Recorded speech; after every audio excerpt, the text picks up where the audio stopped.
આપણે ત્યાં કહેવત છે, માઈ માન બીજા વગડાના વા.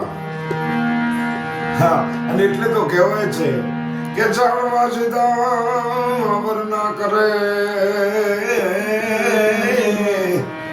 અને તોય છોરુની ચિંતા થાય.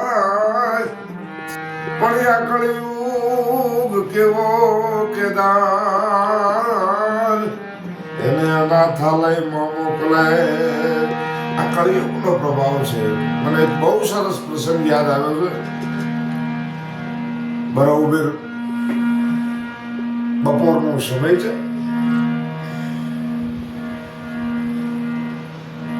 એક 28-30 વર્ષનો જુવાન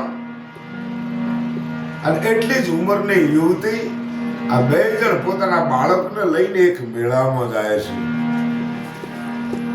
મેળામાં બે જણ ફરે છે, પણ મેળો કેવો જામેલો ભાઈ ભાઈ, એવો મેળો જામેલો છે. બંને પોતપોતાની મસ્તીમાં છે. બાળક પુરુષની આંગળીએ છે અને એ મેળાની ભીડમાં ઈ બાળક જે છે ને, ઈ બાળક આંગળીથી છૂટો પડી જાય છે. બેમાંથી એકેયને ખબર નથી કે મારો બાળક છૂટો પડી ગયો. અને બે બતાવે છે, પણ ક્યાં ઈ યુવતી કહે છે કે આપણો લાલો ક્યાં? હે કે આપણો લાલો ક્યાં? કે હમણાં જ આંગળી હતો ને, ઈ આપણો લાલો ક્યાં? આપણો લાલો ક્યાં? બે માણસ આમ દોટેમ દોટ એક બાજુ એકબીજા સામે જોવે અને દોટ મૂકવાની એમ કહેવાય કે બાળકને શોધવાનો પ્રયત્ન કરે. અને એમાં માસેની રોવા મંડાણી, બરોબર જેવડા આવડા પાડવા માંડી, મારો લાલો લાવી દો, મારો દીકરો લાવી દો. આવડા મેળામાં મને મારું બાળક નહીં જડે, મારો દીકરો નહીં જડે, અને મારો દીકરો નહીં જડે તો હું જીવીશ નહીં. આ દ્રશ્ય મેળામાં લાગેલ પોલીસ ચોકી પીએસઆઈ જોઈ રહેલો. અને પીએસઆઈ બંનેની પાસે આવીને કીધું, ભાઈ શું છે? તો બે જણ હકીકત કહે છે કે અમારો દીકરો અમારી આંગળી હતો ને ક્યાંક છૂટો પડી, ના મેળામાં વિખૂટો પડી ગયો છે. સાહેબ, અમે કઈ રીતે શોધીએ? ત્યારે માનવતાવાદી એ પોલીસ ઇન્સ્પેક્ટર સાહેબ એને કીધું કે આપ અહીંયા બેસો, હું મારો સ્ટાફ હમણાં મૂકું છું અને સ્ટાફ આ તમારા દીકરાને શોધી લાવશે. પણ બે આ બાજુ, બે આ બાજુ, બે આ બાજુ, બે આ બાજુ 8-10 પોલીસના સ્ટાફના માણસોને એમ કહેવાય કે મેળામાં મૂકી દીધા અને કહ્યું કે ગમે તેમ થાય, આમનું છોકરું છે ને, એ ગમે ત્યાંથી શોધી લાવો. 5-10 મિનિટનો સમય વીત્યો. ત્યાં તો બાઈ રોઈને અડધી થઈ ગઈ, આંગળાની ધાર્યું હોય છે. પણ 10 મિનિટનો સમય થયો ત્યાં બે પોલીસ વાળા દીકરાને એમ કે તેડીને લઈને આવતા હતા.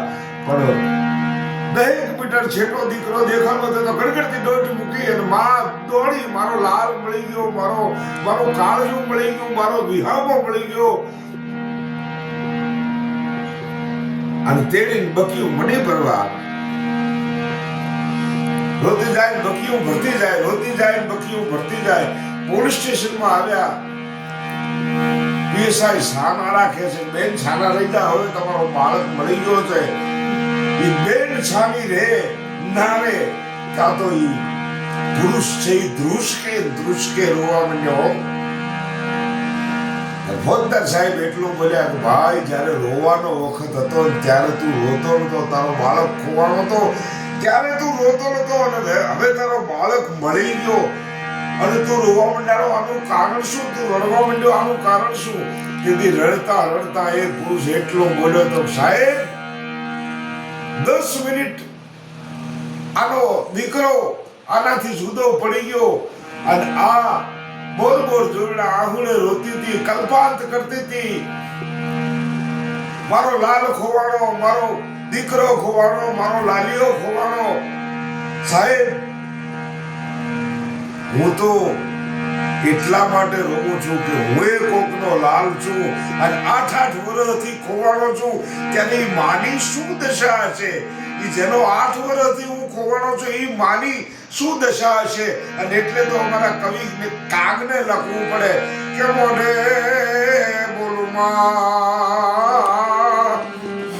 હે મને હાચે નાનપણ હાંભરે પછી મલાક આખાની મજા હે મને કડવી લાગે કાગડા